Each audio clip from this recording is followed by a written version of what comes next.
안녕하세요, 초키입니다. 오늘 소개해드릴 영화는 내부자들로 잘 알려진 우민호 감독의 신작 영화 남산의 부장들입니다.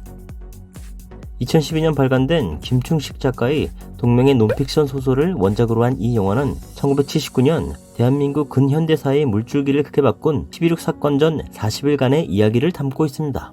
영화는 미국으로 망명해 정권의 비리들을 고발하려는 전 중앙정보부장 박용각과 그를 막기 위해 노력하는 현 중앙정보부장 김규평, 그리고 대통령 옆에서 아첨하며 김규평과 권력 싸움을 했던 경호실장 곽상천의 대립을 그리고 있습니다.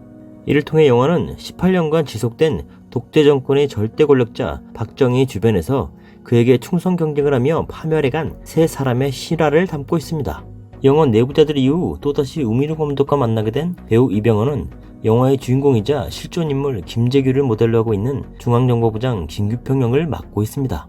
김재규는 박정희의 고향 후배이자 교사를 했던 같은 경험이 있고 육사 동기라는 인맥까지 있어 박정희의 신임을 받던 인물입니다.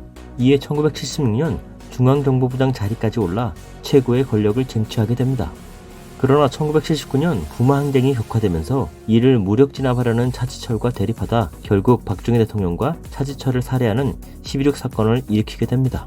이에 유신 독재를 멈추게 한 인물이란 점에서 그를 긍정적으로 보는 견해와 이와는 반대로 박정희의 오른팔이었다는 부분으로 인해 부정적으로 보는 견해 또한 존재하는 인물입니다.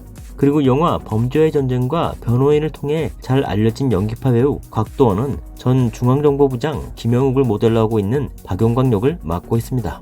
김영욱은 5.16 쿠데타 당시 박정희의 협조에 신임을 얻은 뒤 1963년부터 6년간 중앙정보부장을 역임한 인물입니다.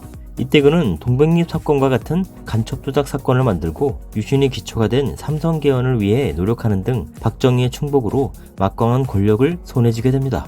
하지만 삼성 개헌이 완성되자 박정희는 그를 버리게 되고 이에 김영욱은 미국으로 망명하게 됩니다. 그 뒤 미국 프레이저 청문회에서 박정희 정권의 비리를 폭로했던 그는 1979년 1월 파리에서 행방불명되게 됩니다.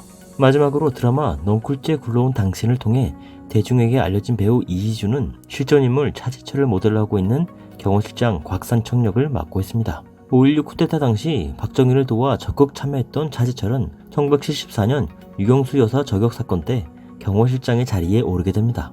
이때 차지철은 박정희에 대한 과잉 충성으로 새벽에 서울 시내에서 전차 시위를 하는가 하면 월권 행위들을 하며 김재규와 대립하다 11.6 사건 당시 김재규에 의해 살해당하게 됩니다. 이처럼 영화 남산의 부장들은 중앙정보부장 김재규를 중심으로 박정희 대통령, 전 중앙정보부장 김영욱, 경호실장 차지철 이렇게 네 사람을 중심으로 이들의 대립과 김영욱 실종 사건과 11.6 사건 같은 실제 사건들을 다루고 있습니다. 그러나 11.6 사건 같은 경우 MBC 드라마 제5공화국과 영화 그때 그 사람들을 통해 이미 드라마나 영화로 만들어진 적이 있기 때문에 아마도 이 영화는 11.6 사건 자체보단 중앙정보부장 세 사람의 대립에 더 초점을 맞춘 영화일 듯 생각됩니다. 또한 아직까지 진실이 밝혀지지 않은 김영욱 실종 사건은 지미호파 실종 사건을 다룬 영화 아이리시맨을 떠오르게 하는 소재인데요. 과연 이런 민감한 소재의 실화를 우민호 감독이 어떻게 그렸을지 궁금해지는 영화입니다. 여기에 드라마 골든타임과 미생, 그리고 영화 공작을 통해 대중에게 알려진 연기파 배우 이성민이 박정희 대통령 역을 맡고 영화 더킹과 미성년에서 뛰어난 연기력을 보여준 배우 김소진도 출연해 영화에 대한 기대감을 한층 높여주고 있습니다. 영화는 2020년 1월 개봉 예정입니다. 제가 준비한 신작 소식은 여기까지입니다. 시청해주셔서 감사합니다. 다음에 또 뵙겠습니다.